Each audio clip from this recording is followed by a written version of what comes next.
풋볼 위도우라는 그런 말을 아십니까? 풋볼 위도우.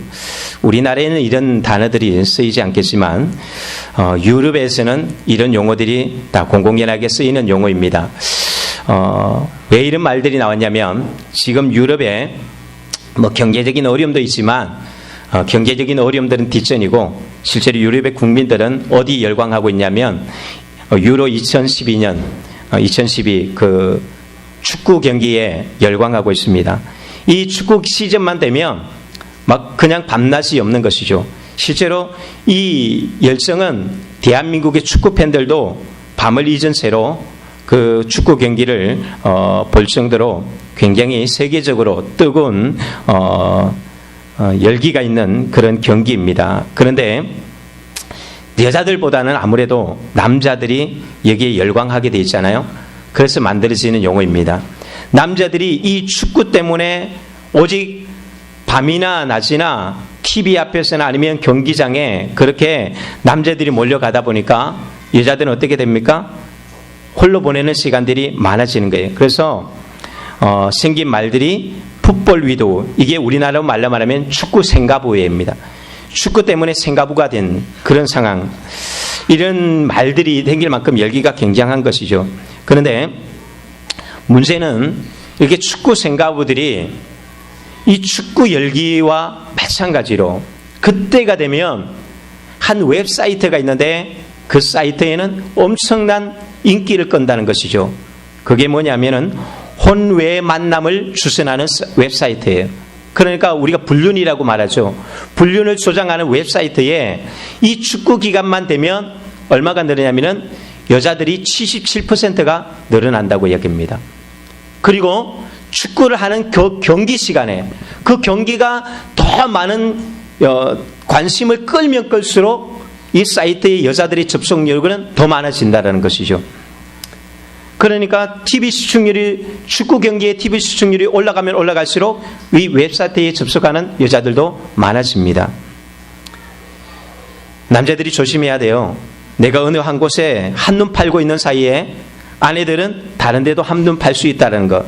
물론 여자들도 마찬가지죠. 사람은 누구에게나 목마름이 있습니다. 그건 아이나 어른이나 마찬가지고 가진 자나 가지지 못하는 사람 마찬가지죠. 다 목마름이 있습니다. 그리고 사람들은 또한 그것을 뭔가 채우기 위해서 찾고 있다는 것이죠. 어떤 중독에 빠지기도 하고 또 여러 가지 상황 속에서 사람들은 어떻게든 그걸 채워야 돼요. 그래서 열심히 찾고 있습니다. 축구광들이 축구에서 자기에게 미치는 것처럼 축구 생가부들은 불륜을 통해서도 이것을 채우기를 원하고 있다는 것이죠. 옳지 않다는 것 왜 모르겠습니까? 알기는 알고 있습니다. 그러나 그것이라도 채워지지 않으면 자신의 삶이 너무나 공허하고 허무하기 때문에 그렇게 해서라도 채우기를 원한다는 것입니다. 나쁜 것 알면서도 이거 하면 내 인생 망치는 것 알면서도 그곳에 자꾸 다가가게 되는 것이죠. 그런데 중요한 결론은 무엇입니까? 그런데 그곳에서 체험을 받고 만족을 얻는 사람들은 그렇게 많지 않다라는 것입니다. 지나고 나면 후회하고 그렇게 빠지고 나면 결국은 절망뿐이라는 것입니다. 무엇 때문일까요? 왜? 그 목마름을 채우기 위해서 그렇게 애쓰는데 왜 결국은 채우지 못할까요? 이런 이야기가 있습니다. 고양이를 무서워하는 생쥐, 그건 당연한 것이잖아요.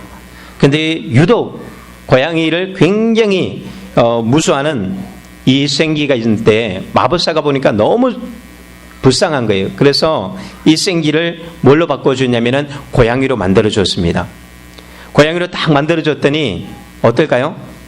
이번에는 개를 무서워하는 거예요. 개를 보고 또 벌벌 떠는 거예요. 또 안 되겠다 싶어서 그래서 개로 만들어줬습니다. 개로 만들어줬더니 이번에는 늑대를 무서워하는 거예요. 그래서 이 마법사가 참 마음이 해서 뭐 늑대까지 그래서 이번에는 늑대로 만들어줬습니다. 이 늑대 정도면 되겠거니 했더니 이번엔 뭐를 무서워할까요? 사자를 무서워합니다. 그래서 마법사가 다시 생쥐로 만들어버렸어요. 그러니까 생쥐가 막 불평하는 거죠. 마법사님 왜 이러십니까? 저를 사자로 만들어주시면 저 다시는 그러지 않을 텐데 그렇게 했을 때 마법사가 그렇게 이야기합니다. 야, 내가 생지의 심장을 가지고 있는데 내가 무엇을 만들어준들 무엇이 바뀌어지겠느냐? 그것이 무엇이 이야기입니까? 내 내면이 바뀌어지지 않는 이상은 무엇을 해줘도 그것이 개고 늑대고 사자로 해줘도 결국은 생지의 심장을 가지고 있는 한은 우리에게는 어떤 환경을 바꿔도 좋아지지 않는다는 것입니다. 우리는 돈이 없어서 불행하다고 이야기하고 좋은 집에 살지 못해서 또한 좋은 남편을, 좋은 배우자를 만나지 못해서 내 인생이 불행하다. 그래서 그것이 채워지면 행복할 것이라고 생각하는 사람들이 있습니다. 물론 없는 것보다 있는 것이 훨씬 더 좋겠죠. 나를 힘들게 하고 나를 부정적이게 만드는 이 요소들을 없애버린다면 얼마나 좋겠습니까? 그러나 이것이 우리에게 행복을 줄 수 있는 조건은 아니라는 것이죠. 좋은 것은 좋은 것이지만 그것이 나를 행복하게 만들어주는 것은 아니라는 것입니다. 행복에 대해서 18년 동안 연구했던 캘리포니아 대학교 한 교수님이 18년 동안 이것을 연구하면서 그가 얻은 결론이 있습니다. 우리의 행복을 위해서 돈이나 아파트나 또한 좋은 배우자나 건강이나 이런 환경적인 요소들을 많이 갖추지만 이것이 정말 행복하다라고 행복에 끼치는 영향은 얼마 정도 되느냐? 10%에 불과하다는 것이죠. 10%. 그것이 우리 행복에 영향을 미친다는 것입니다. 그렇다면 이것보다 우리에게 가장 많은 영향을 끼치는 게 뭐냐면은 우리 행복에 가장 큰 영향을 끼치는 게 뭘까요? 뭔지 아십니까? 이분이 18년 동안 연구했대요. 수많은 사람들에게서 가장 크게 끼치는 영향이 바로 유전적인 영향이라는 거죠. 부모로부터 어떤 환경을 물려받았는가? 부모의 기질, 부모가 가지고 있었던 어떤 부모가 늘 말했던 그 영향력. 그래서 우리가 부모로서 우리 자녀의 행복의 책임이 얼마나 크다는 것을 우리는 기억해야 합니다. 부모로부터 가지는 것이 50%예요. 절반을. 바로 거기서 가져온다는 것이죠. 그래서 같은 상황인데도 어떤 사람들은 이것을 긍정적으로 받아들이는 사람이 나가면 어떤 사람들은 꼭 똑같은 상황인데 불행하다고 생각하는 사람들이 있다는 것이죠. 행복한 사람은 어디에 있으나 행복하다고 말하는데 불행하다고 생각하는 사람은 어디에 두어도 불행하다고 이야기합니다. 항상 부정적이에요. 우리 주일학교 아이들을 보면 이렇게 질문을 던져보면 부정적인 아이들이 굉장히 많습니다. 무슨 말이든지 부정적이에요. 그러니까 그 아이에게는 칭찬을 해줘도 칭찬을 칭찬으로 받아들이지 않습니다. 놀리지 마세요. 저 놀리시는 것이죠. 그것을 감상으로 받아들일 수가 없어요. 그리고 뭔가 얘를 세워주기 위해서 해주고 싶어도 끊임없이 얘는 부정적으로 반응하는 것을 보게 되었습니다. 그런데 문제는 이 유전적인 기질, 이걸 내가 바꿀 수 없다는 것이 우리 불행의 요인이죠. 우리 이것은 조상으로부터 늘 물려받았던 것입니다. 아담 이후로부터 물려받았던 재성과 또한 조상으로부터 물려받았던 이건 내가 바꿀 수가 없는 거예요. 이미 나는 그 환경에서 태어나고 살았기 때문에. 자, 그래서 이 교수님이 한 가지 대안을 합니다. 그러면 아직 10%, 50% 썼지만 40% 남았는데 그럼 이 40%는 뭐냐? 40%는 우리가 내가 바꿀 수 있는 것. 즉 말하자면 내가 어떤 것을 선택하고 내가 어떻게 행동하느냐에 따라서 결정될 수 있다. 환경이라는 것은 아무리 해야 10%다. 그래, 그것은 아무리 많아도 10%. 그리고 부모로부터 물려받은 유전적인 것, 이건 나가 바꿀 수 없는 것이라, 내가 할 수 있는 것이라. 그러다면 내가 할 수 있는 40%의 내 행복을 위해서 만들어가야 된다라고 이야기합니다. 그래서 그는 그런 권면을 합니다. 자신의 생각과 자신의 행동을 훈련해야 한다. 그래서 내가 가진 만큼 행복해지는 것이 아니라 행복이라는 것은 내가 훈련된 만큼 행복해질 수 있다. 그렇기 때문에 이제부터는 의미와 목표를 가지도록 노력해라.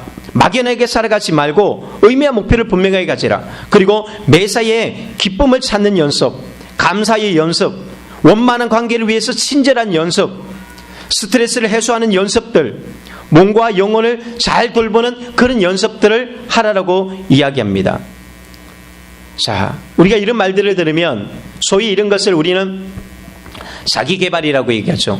나의 행복을 위해서 우리가 노력해야 될 것, 뭔가 될 것 같습니다. 우리가 이런 이야기를 들으면 그래, 오늘부터 기뻐하기로 연습해야지, 감사히 연습해야지, 그리고 내가 친절하게 연습해야지, 열심히 연습하려고 마음 먹습니다. 연습. 그래, 내가 행복해질 수 있어. 나는 할 수 있어.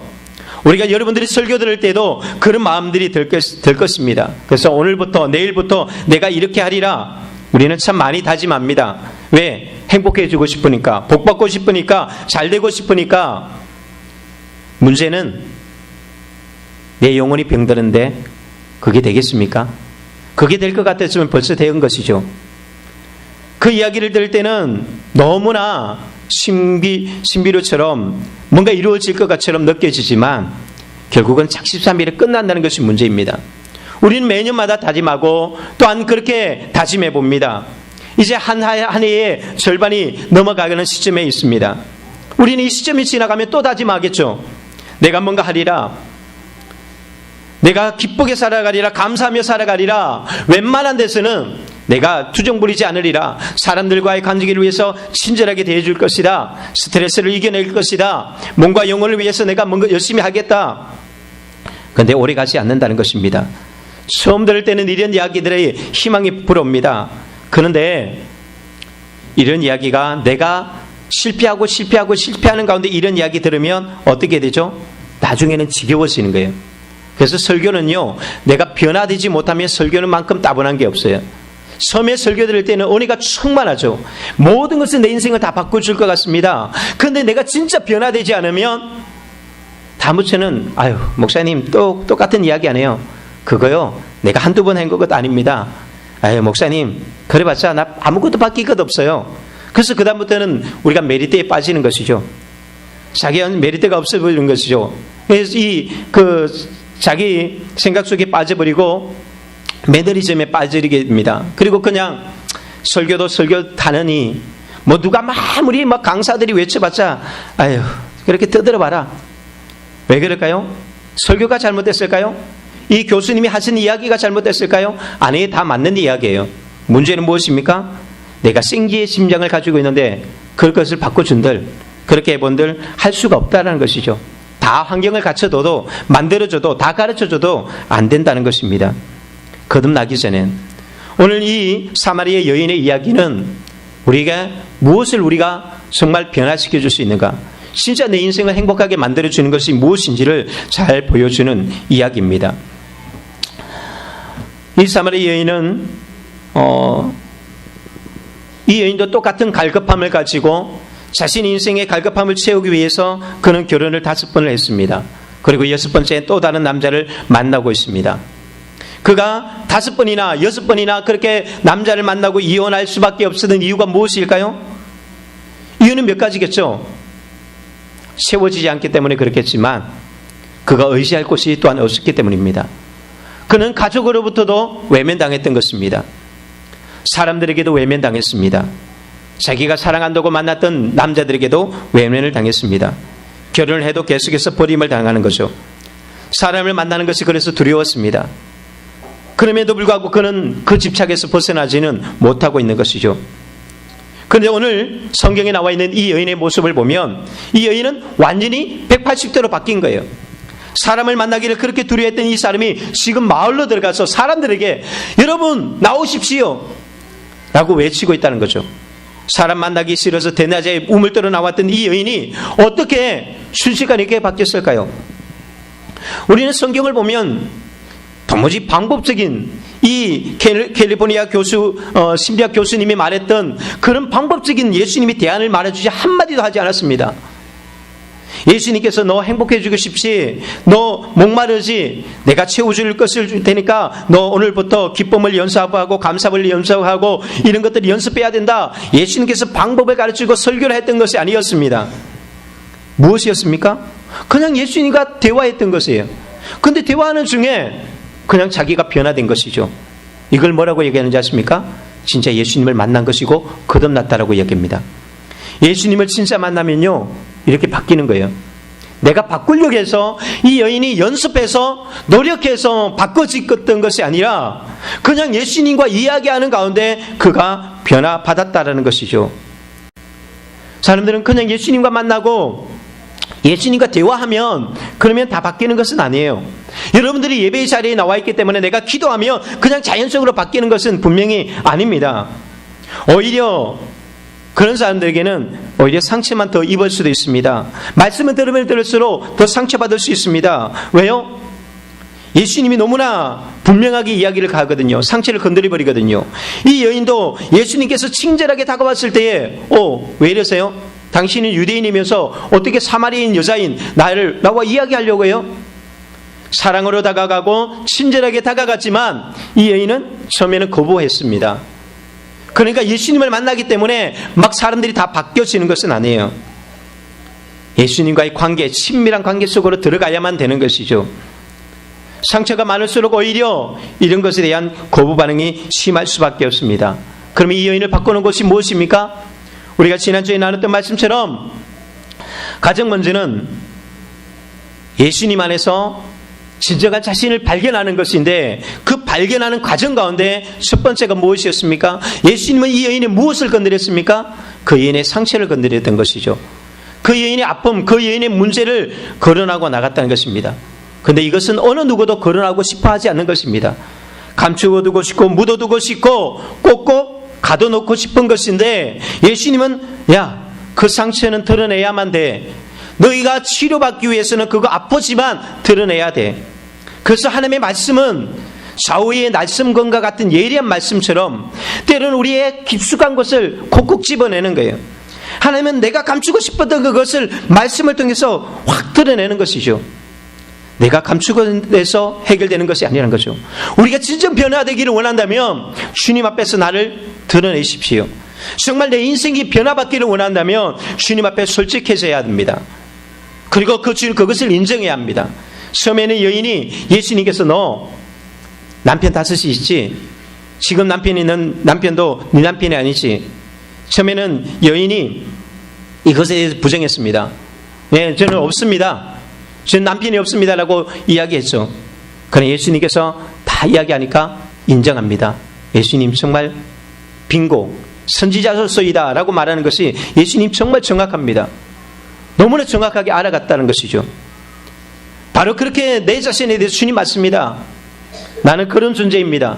나는 변화가 필요하고 나는 상처가 있고 내게는 아픔이 있고 나는 실패하였고 주님 나는 죄 많은 사람, 나는 주님 없이는 살아갈 수 있는 존재, 내 자신이 어떤 존재라는 것을 솔직하게 진실하게 주님 앞에 인정해야 한다는 것이죠. 근데 이게 인정하기가 쉽습니까? 사람들이 내가 죄인이라고 말하고 내가 그렇게 실패자라고 이야기하지만 그러나 실제로 우리가 이 여인처럼 참되게 인정하는 사람은 별로 많지 않아요. 니고데모를 보십시오. 니고데모가 왜 변화가 느렸는지 아세요? 이 사마리아 여인은 예수님과 대화 몇 마디에 다 바뀌었잖아요. 그런데 요한복음 3장에서 니고데모라는 예수님께서 얼마나 장황하게 이야기합니까? 하나님이 세상을 이처럼 사랑하사 독생자를 주시니 이는 저를 믿는 자마다 멸망치 않고 영생을 얻게 하려 하심이라. 내가 온 것은 너희들을 심판하러 오심이 아니라 너희에게 생명을 주기 위해서 왔다라고 이야기합니다. 너희들이 사람들이 나를 믿지 않으므로 이미 심판 가운데 가였다. 니고데모에게는 굉장히 긴 설교를 합니다. 근데 니고데모는 바뀌지 않아요. 오랜 시간 니고데모와 오랜 만남을 통해서 나중에 바뀝니다. 왜 그럴까요? 니고데모는 바리새인이었습니다. 사람들이 의인이라고 하는 사람입니다. 도덕적으로 이 여인과는 전혀 반대되는 사람이에요. 이 여인은 처음부터 도덕적으로도 또한 인생도 모든 것이 실패자요 또한 문제가 많은 여인이었기 때문에 이것 인정하기가 어쩌면 더 쉬웠었겠지만 니고데모는 이것 인정하는 것이 오래 걸렸다는 것이죠. 그래서 변화가 오래 걸리는 것입니다. 나 같은 죄인 살리신, 진짜 나 같은 죄인 살리신 주 은혜 놀라워 라고 고백할 수 있는 사람, 그 사람이 어떻게 할까요? 이 여인이 진짜 주님 앞에 자신이 죄인임을 인정하고 자신의 모든 것을 인정했던 모습이 무엇입니까? 바로 그것이 예배입니다. 그런 사람만이 주님 앞에 엎드릴 수가 있는 것입니다. 나 약함을 인정하고 그분의 크심을 인정하는 사람만이 주님 앞에 엎드리고 주님 앞에 경배하게 되어지고 주님 당신을 섬기고 싶습니다. 당신을 예배하고 싶습니다. 이 여인의 입에서 바로 그 말이 나오잖아요. 니고데모가 그랬습니까? 니고데모는 요한복음 다 끝나가서 예수님이 십자가에 돌아가실 때에 비로소 그는 그렇게 말합니다. 주님, 내가 이제 주님을 섬기겠습니다. 내 모든 권세, 내 모든 것 다 내려놓고 주님만 섬기겠습니다. 삶을 통해서 고백하는 것입니다. 주님 앞에 엎드리는 것 쉬운 것 같죠? 참된 예배를 드리는 것이 그냥 이렇게 예배에 나와 있으면 드리는 것 같죠? 절대 그렇지 않습니다. 내가 내 자신을 내려놓지 못하고 내가 나 자신을 인정하기 전까지는 우리는 참된 예배자가 되어지지 않습니다. 여러분, 선악과가 무엇입니까? 아담과 하와가 범했던 그 선악과가 무엇입니까? 하나님의 간섭 없이 내 뜻대로 하고 싶다는 것이었습니다. 하나님의 영역을 침범하고 내가 그것을 해내겠다는 것이죠. 하나님이 도와주지 않아도, 하나님이 나를 도와주지 않아도 그냥 내가 내 행복을 위해서 살아가겠다고 도전했던 것이 선악과였습니다. 그런데 예수님을 만나면서 이게 어떻게 됩니까? 주님을 예배하는 것. 주님 없이는 살 수 없습니다. 주님, 나는 실패자이고 나는 죄인이고 나는 저주 가운데 있고 나는 내 힘으로는 할 수 없는 존재입니다. 주님 앞에 엎드리게 되는 거죠. 이것이 예수님과의 만남입니다. 바로 여기서부터 회복이 시작되어지는 것이고 다시 복락원, 에덴의 축복들이 회복되어지는 것이죠. 다스리고 충만하고 정복하게 되어지는 이 하나님이 원래 인간에게 만들어주셨던 그 권세가 회복되기 시작합니다. 그래서 예수님을 만난 사람들이 어떻게 할까요? 세상을 바꿔놓잖아요. 진정한 예배자들이 세상을 변화시킵니다. 그 하나님의 주님을 만난 사람들이 나라를 바꾸고 열방을 바꾸고 있는 것을 보게 되었습니다. 그래서 하나님이 찾는 사람은 바로 이런 예배자를 찾고 있는 것이죠. 여러분들에게 정말 여러분들이 진정한 예배자가 되기 위해서는 예배를 드리기 때문에 예배자가 되는 것은 분명히 아닙니다. 가장 먼저는 그 예수 그리스도를 만나야 되는 것입니다. 나의 죄를 위해서 십자가에 돌아가신 그 십자가의 주님을 만나야 된다는 것이죠. 이 여인이 만난 예수님은 바로 그 주님입니다. 나 한 영혼 보잘것없는 미천한 실패한 이 여인, 그 여인을 만나기 위해서 예수님께서 자기에게 찾아와셨다는 것, 그 광야로, 그 태양볕으로 아무도 만나러 오지 않는, 아무도 거부하고 나를 상종하지 않는 바로 나를 만나기 위해서 주님께서 찾아오셨다는 것입니다. 그것이 십자가입니다. 나를 위해서 찾아오신 십자가. 그 십자가 앞에 내 자신들을 내려놓고 주님, 나는 실패뿐이고 나는 연약합니다. 주님 앞에 내가 엎드립니다. 주님이 필요합니다. 그것이 예배예요. 우리가 조금 전에도 그런 이야기했지만 사람들은 6일 동안 내가 열심히 일해서 먹고 산다고 생각하잖아요. 그리고 주일은 또 이 예배는 중요하게 생각하지 않습니다. 그런데 성경은 뭐라고 이야기합니까? 이 주일 하루가 너희들 6일을 성공하게 만들어준다.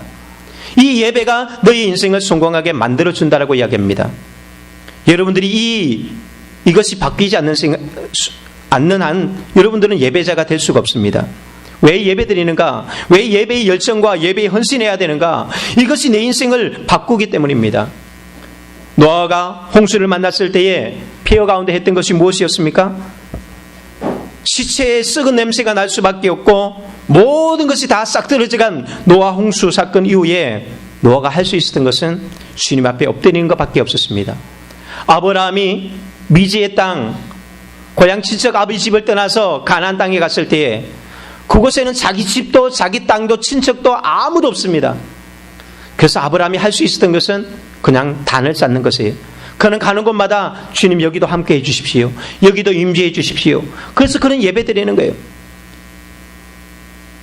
미국을 세웠던 청교도인들, 그들은 종교의 자유를 위해서 오직 하나님만을 예배하고 주님만을 섬기기 위해서 미지의 땅, 인디언의 땅, 미국의 땅에 왔을 때에 그들이 가장 먼저 했던 일은 무엇입니까? 예배당을 세우는 것이었죠. 농사 짓는 것도, 집을 짓는 것도, 학교를 세우는 것도, 병원을 세우는 것도 다 중요하지만 그들은 하나님을 예배하기 위해서 제단부터 쌓았다는 것이죠. 이것이 미국의 힘이었습니다.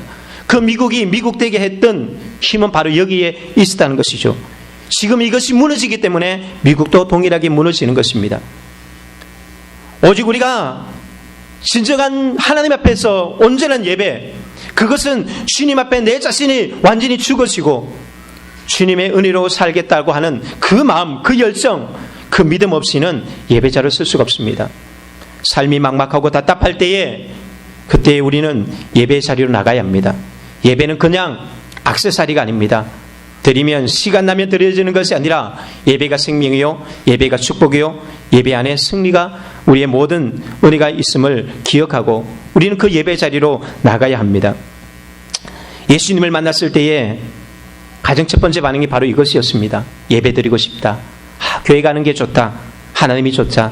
이게 부흥이에요. 그래서 다른 사람들에게도 예배 드리십시오. 주일 저녁 예배도 나오시고 수요일 저녁 예배도 나오시고 새벽 기도도 드리시고. 왜 그래요?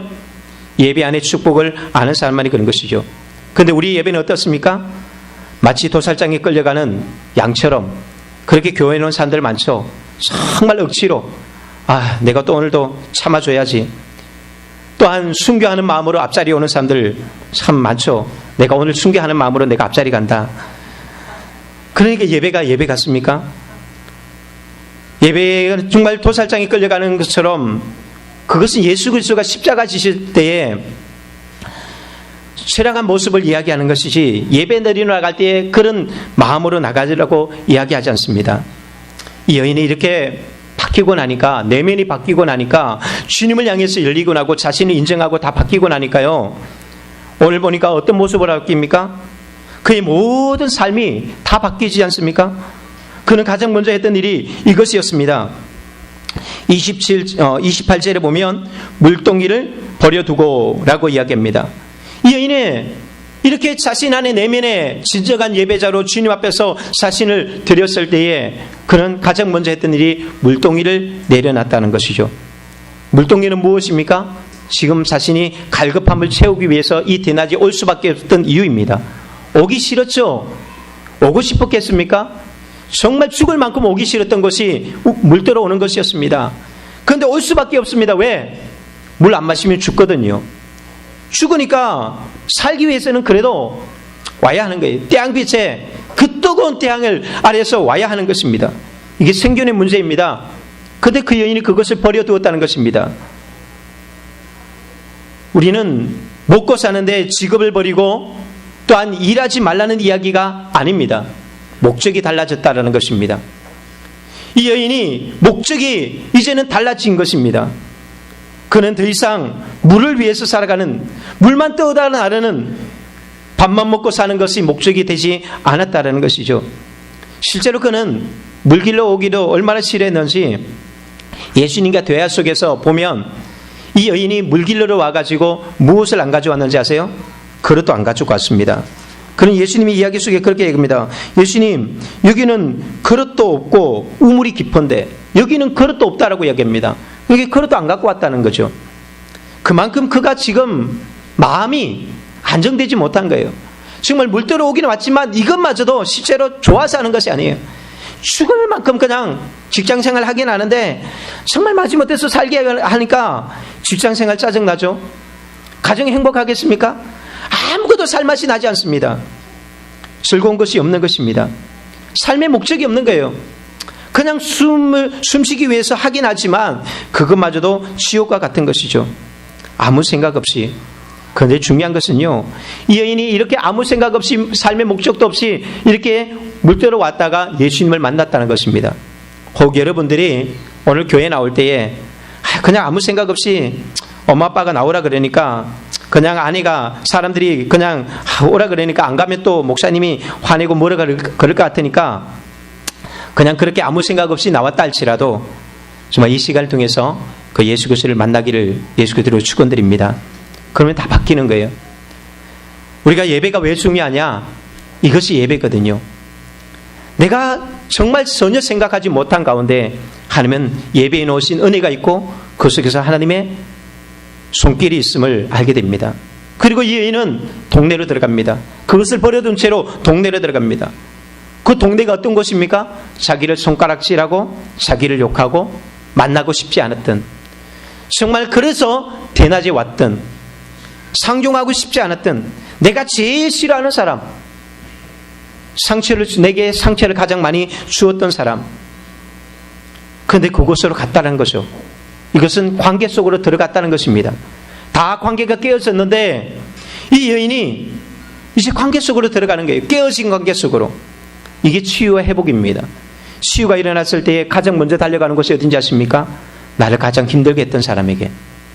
그리고 그 사람에게 가서 용서를 구하고 또 용서하고 그리고 안아주고 화해의 손길을 내밀게 되는 것이죠. 이 여인이 그곳에 가서 누구를 전합니까? 예수 그리스도를 전하잖아요. 그런데 여러분 생각해 보십시오. 세상에 안 믿는 사람들이 예수님 좋아할까요? 좋아하지 않아요. 이 여인이 그거 모르겠습니까? 그런데 왜 여인이 동네로 들어갑니까? 자기도 싫어하는 것, 사람들이 자기를 싫어하는 것도 압니다. 예수님에 대해서도 더더욱더 관심 없는 것도 알고 있습니다. 그런데도 불구하고 왜 마을로 들어갑니까? 자기 안에 너무나 기쁨이 충만하기 때문에 그런 거예요. 우리는 내가 좋아하는 것이 있으면요, 가만히 못 있는 거예요. 상대편이 좋아하든지 관심이 있어하든지 안 하든지, 봐봐. 얘들아, 봐봐. 여보, 내 말 좀 들어봐. 관심도 없는데 막 굳이 끌어다가 내 말 들어보라고 이야기합니다. 그런데도 왜 그 이야기 하는 거예요? 저 남편이, 아이들이 여기에 전혀 관심 없다는 것은 너무나 잘 알고 있어요. 그런데도 왜 말하고 싶습니까? 너무 좋으니까요. 너무 기쁘니까요. 내가 좋아하는 상품, 그래서 이 소문을 통해서 제품이 막 자랑되는 것 아닙니까? 이것이 예수님을 만났을 때의 기쁨입니다. 여러분, 교회의 환경이나 또 목사가 좀 여러분 보기에 마음이 들들고 사람들이 지하교회에 누가 오겠어? 목사님 예배 드리는데 무슨 목사님 예배 들으기 위해서 여기 오겠어? 그러나 그것 전혀 생각하지 마십시오. 저 사람들이 들을까 안 들을까? 내 안에 기쁨이 충만하면요, 그냥 나가서 말하는 거예요. 그리고 예수님을 전하는 것이죠. 왜? 얘가 예수님을 만났으니까. 그리고 이 여인을 통해서 관계 속으로 들어가서 어떻게 합니까? 예수 그리스도를 전함으로 자신이 가지고 있는 것을 사람들에게 옮기고 있는 것이지 않습니까? 이게 바로 관계의 영향력입니다. 영향력을 끼치고 있는 사람이 되었다는 것이죠. 이 놀라운 힘이 이 사람에게 발휘되어지고 있는 것입니다. 내가 바뀌고 나니까. 그러니까 사람들을 바꾸고 있는 것이에요. 처음에는 육체의 갈급감 속에서 살아갔던 이 여인이 그리고 영적인 생수를 발견하게 되어지고 나아가서는 그는 영향을 끼치는 사람으로 변화되어서 가는 것이죠. 예수님을 만났을 때 변화는 바로 이런 것입니다. 늘 환경 속에 갇혀서 살아갔던 사람이 환경을 바꾸고 다스리고 정복하고 충만하라고 했던 그 말씀 따라서 세상을 다스리기 시작합니다. 환경을 다스리기 시작합니다. 변화시키기 시작합니다. 그가 가는 곳마다 변화가 일어납니다. 그리고 그 안에 복음으로 충만하고 교회로 충만하게 만든다는 것이죠. 이게 복음의 능력이요, 이것이 대한민국을 바꾸고 세계를 바꾸고 있는 능력이라는 것입니다. 그리고 그 여인이 이 사람에게 가서 했던 말들 보십시오. 얼마나 놀라운 이야기를 하고 있는지. 이 여인이 이런 고백을 합니다. 29절, 내가 행한 모든 일을 내게 말한 사람을 와서 보라. 이는 그리스도가 아니냐. 여기 보면 내가 행한 모든 일을 내게 말한 사람을, 지금 내가 행한 일이 어떤 일일까요? 잘한 일입니까? 상 받은 일입니까? 칭찬받은 일입니까? 아니에요. 이거 감추고 싶었던, 완전히 감추고 싶었던 이 이야기를 누구에게요?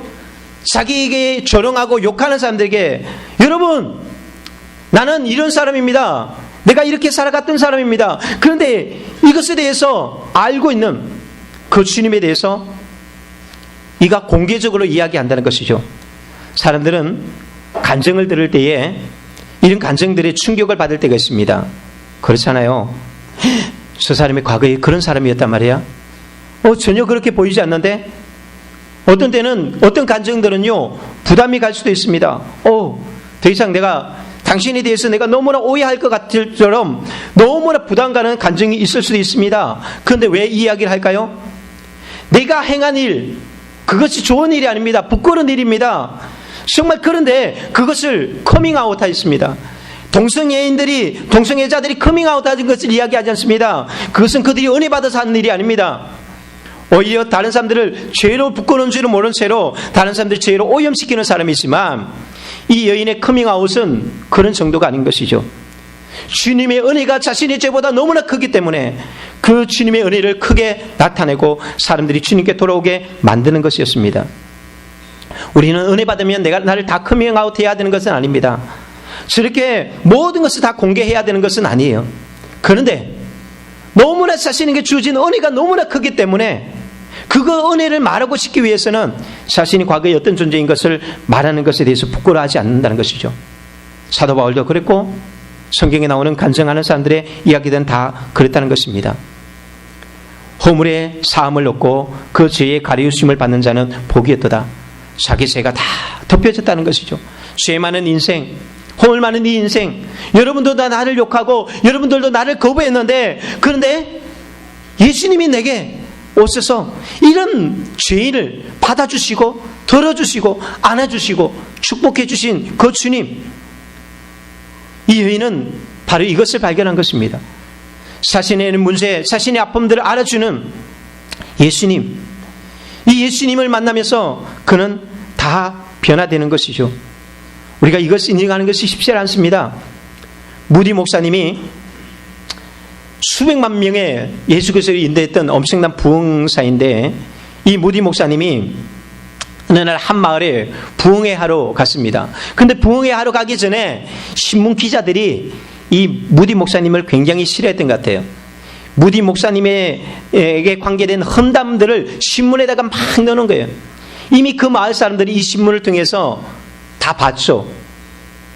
무디 목사님은, 저 사람은 구두쟁이다. 구두를 깃던 사람이야. 저 사람 신학교도 안 나와서 학교도 제대로 공부도 못했어. 주름 무식쟁이가 무슨 세상을 변화시킨다고 라고 하면서 신문기사들이 다 이렇게 험담을 이야기하는 거예요. 과거의 허물들을 다 떨쳐내는 것이죠.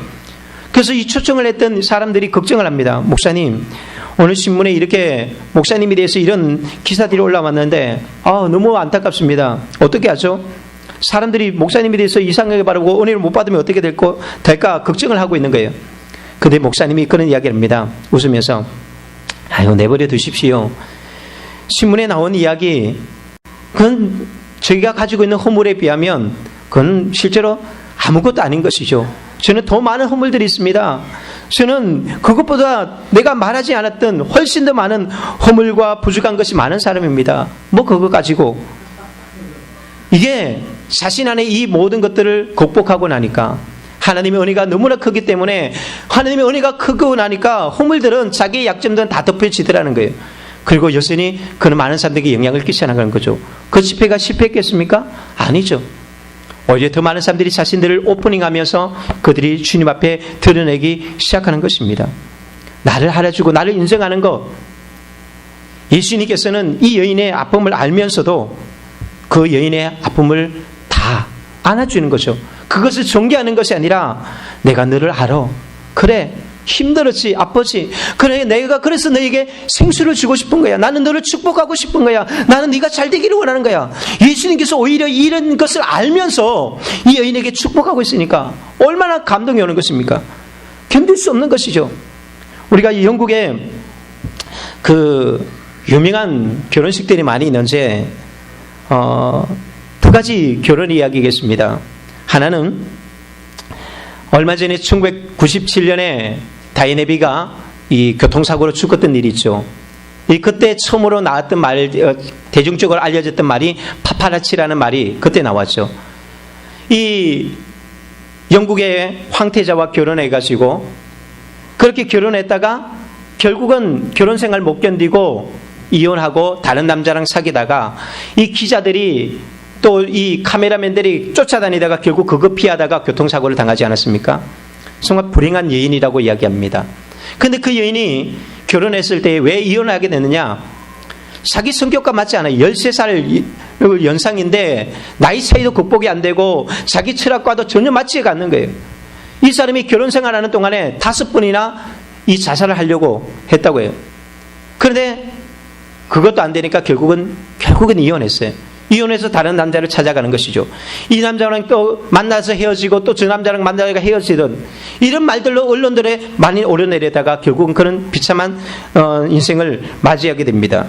그런데 그에 반해서 그 이전에 에드워드 8세 몇 년, 그러니까 1960년도인가요? 그때에 세계의 결혼식이라고 해서 이분은 결혼하기 전에 황태자의 자리에 올라갔습니다.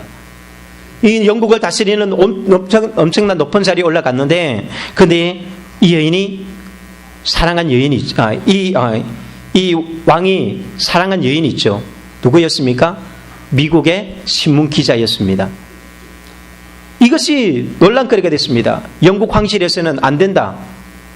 어떻게 왕족이 평민이랑 결혼할 수 있고, 그것도 이방인이랑 결혼할 수 있고, 심지어는 이 기자가 바로 또 이혼한 사람이에요. 그러니까 안 된다는 것이죠. 당신은 둘 중에 하나를 결정해야 한다. 이 황실의 황태자로 남기 위해서는 그 여인을 포기해야 될 것이고, 만일에 당신이 그 여인을 선택한다면 이것을 포기해야 된다. 무엇을 선택했습니까? 결국 이거 포기하고 그 여인과 살게 되죠.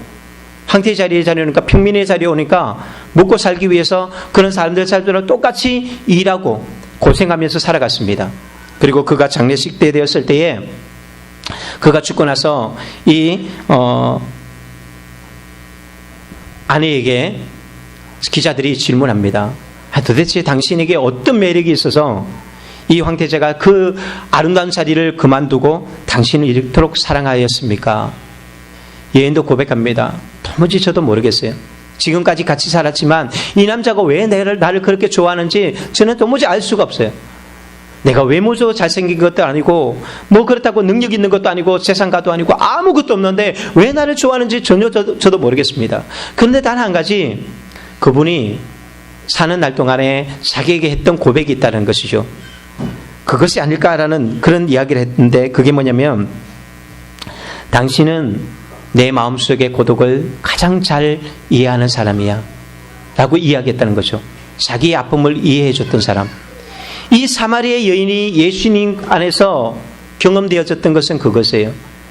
내가 한 일을 너무나 잘 아는데 그 죄의 문제, 드러난 나의 상처의 문제를 가지고 지적하는 것이 아니라 그럴 수밖에 없었던 내 마음의 아픔을 아시고 내 마음의 고통을 아시고 내가 이렇게 살아가고 매일마다 이것이 아닌 것 알면서도 살아갈 수밖에 없었던 그 이유를 알고 있었던 그 주님의 사랑, 그러면서도 다가오시고 만져주시고 안아주시고 고쳐주시는 그 주님의 사랑, 여기서 자신이 바뀌어지기 시작합니다.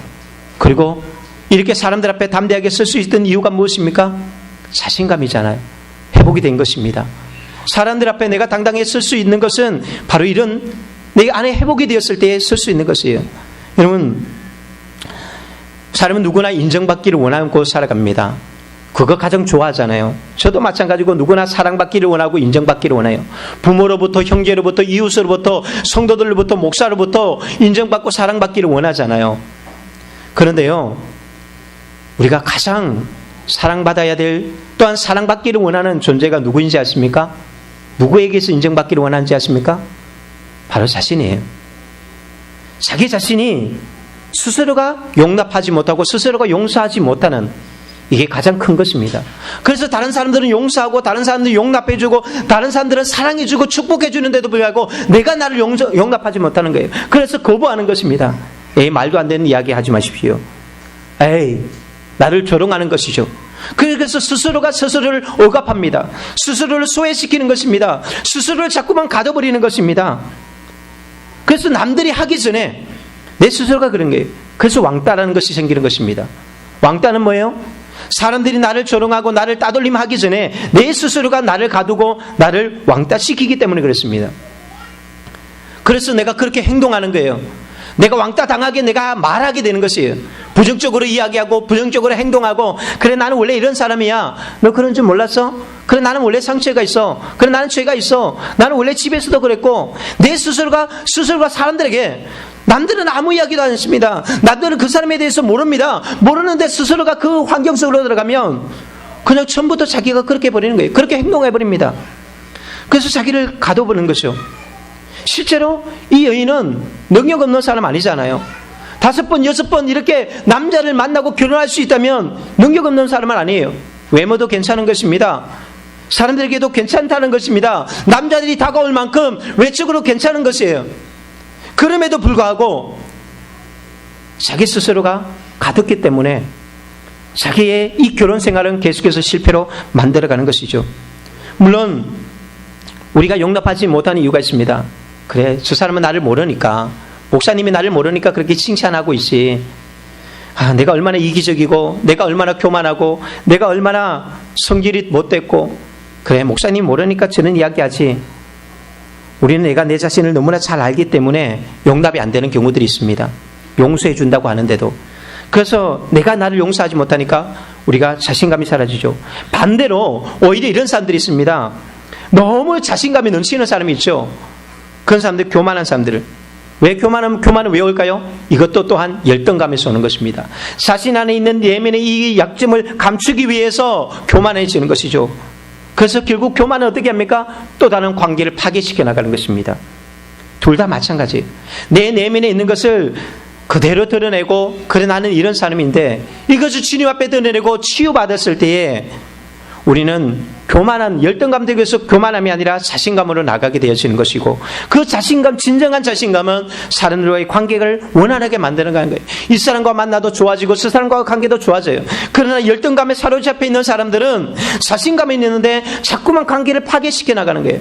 나만 인정받아야 되고, 나만 높임을 받아야 되고, 나만 잘 돼야 되고, 자기밖에 없는 것이죠. 그래서 자꾸만 다 단절시키고 스스로가 외롭게 만들어버리는 것입니다. 여러분 어떻습니까?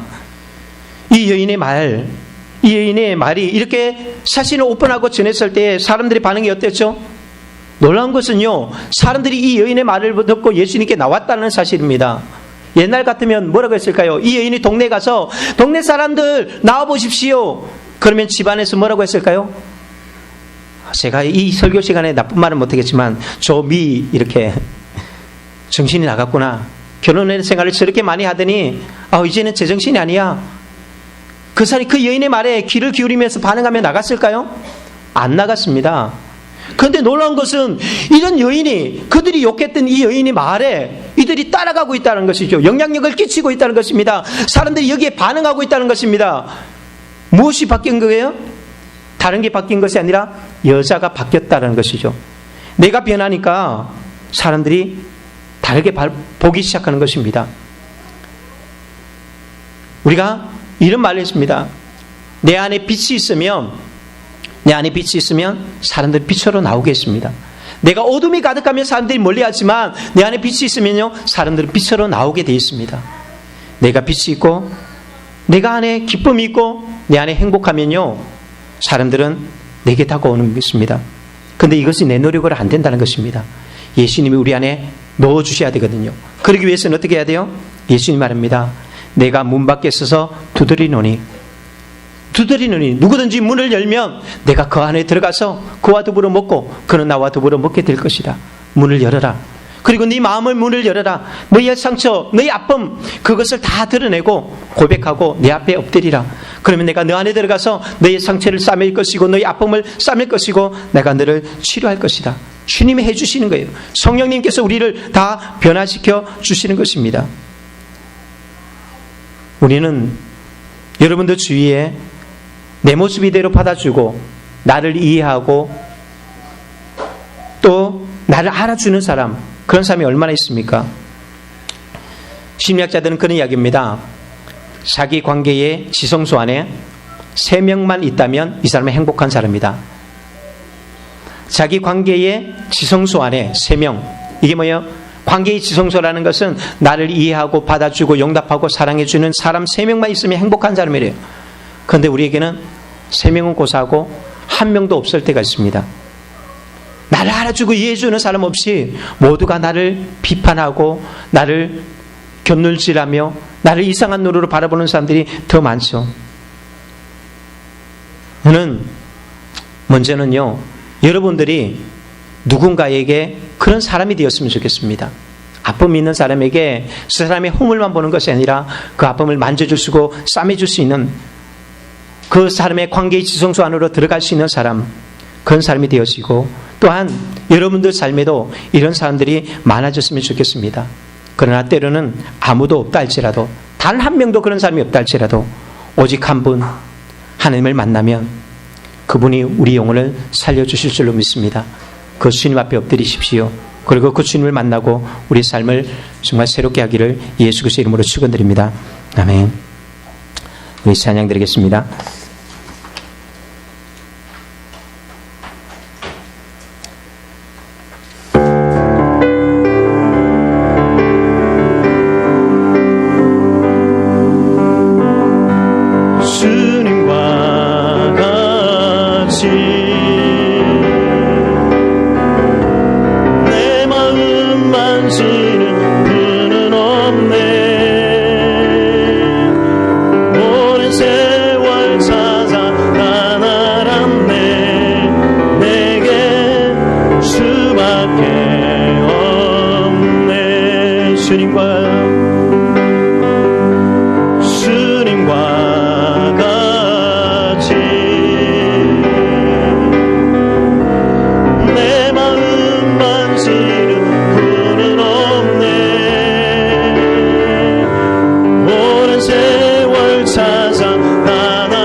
다시 한번 더 주님과 같이